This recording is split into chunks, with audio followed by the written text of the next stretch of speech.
Performance वरती click केल्यानंतर हा आपला सीपीयू आहे पहा, सेंट्रल प्रोसेसिंग युनिट.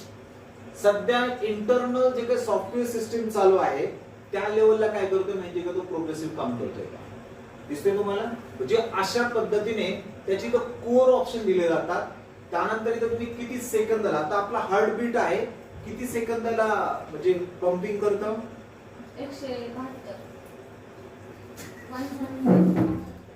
172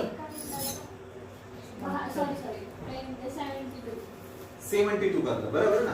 तसं इथं लक्षात चेक करा, गिगा हर्ट्झ स्पीड म्हणजे आपल्या हर्ट्झचं युनिट काय आहे, गिगा हर्ट्झ. तसं हे पण जो सीपीयू जो क्रिएट केलेला आहे आपल्या हार्ट बीट नुसार क्रिएट केलेला आहे. म्हणजे या लेवलला आपण याचं ग्राफिक जर पाहिलं तर बेस स्पीड पाहिले, सॉकेट्स कोर्स असतील, या लेवलला आपण पाहू शकतो. त्यानंतर मेमरी म्हणजे आपण काय म्हणतो, मेमरी रॅम.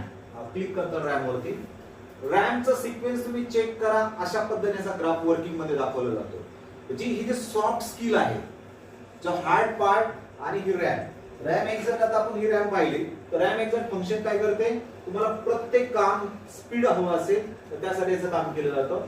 त्यानंतर डाटा स्टोअर केलाय, एसएसडी म्हणजे हार्ड डिस्क. डिस्क वरती क्लिक करा. या पद्धतीने तुम्हाला इथं दाखवलेले हे काय टोटल फंक्शन दाखवते. आता एक मॉनिटराइज दिसते तुम्हाला.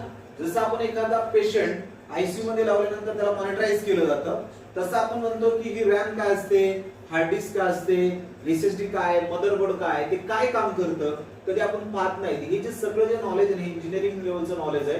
तर या लेवल आपण काय केलं जातं, आपली रॅम किंवा हार्ड डिस्क, सीपीयू वगैरे या लेवलला काय करत असतो, काम करत असतो. तर मला वाटतं तुम्ही ह्या टेक्निक फोकस करायला पाहिजे. डेट अँड टाइम सेट करतानाही सीमॉस बॅटरीचा यूज कसा होतो त्या लेवल आपल्या साईडला डेट अँड टाइम्स ऑप्शन दिलेला आहे, यावरती क्लिक करता मॅडम. क्लिक केल्यानंतर इथं तुम्हाला जो काय डेट अँड टाइमचा जो काय समजा कॅलेंडर वगैरे दिलेला आहे ते टायमिंग एकदम परफेक्ट. चेक करा बरं तुमचा मोबाईल घ्या, सगळेजण पीडीएफ घ्या बरं.